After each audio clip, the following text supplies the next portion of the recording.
અને ગરમી તો પડી જ રહી છે ને એવામાં ભર ઉનાળે ભાવનગરમાં આજથી 3 દિવસ વીજ કાપ મૂકવામાં આવ્યો છે।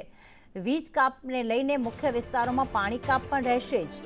ભાવનગરના અડધાથી વધુ વિસ્તારોમાં આજથી પાણી કાપ, ફિલ્ટર પ્લાન્ટમાં વીજ કાપથી પાણી કાપ રહેશે।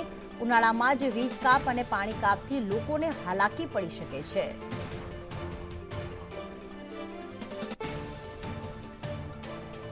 તો ભાવનગર શહેરમાં આજથી 3 દિવસ સુધી ભાવનગરવાસીઓની મુશ્કેલીમાં વધારો થશે, કારણ કે વીજળીનો કાપ તો મૂકવામાં આવ્યો છે, પરંતુ વીજ કાપની સાથે સાથે પાણી કાપ પર પણ તેની અસર રહેશે અને મુખ્ય વિસ્તારોમાં આજે પાણી કાપ રહેશે।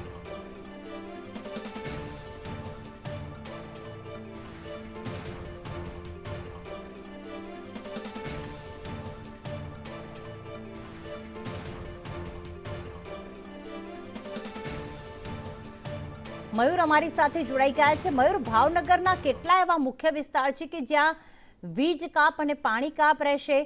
કેટલો સમય પાણી આપવામાં આવશે, કોઈ એવો ખુલાસો કરવામાં આવ્યો છે? અને 3 દિવસ આ સમસ્યા રહેશે?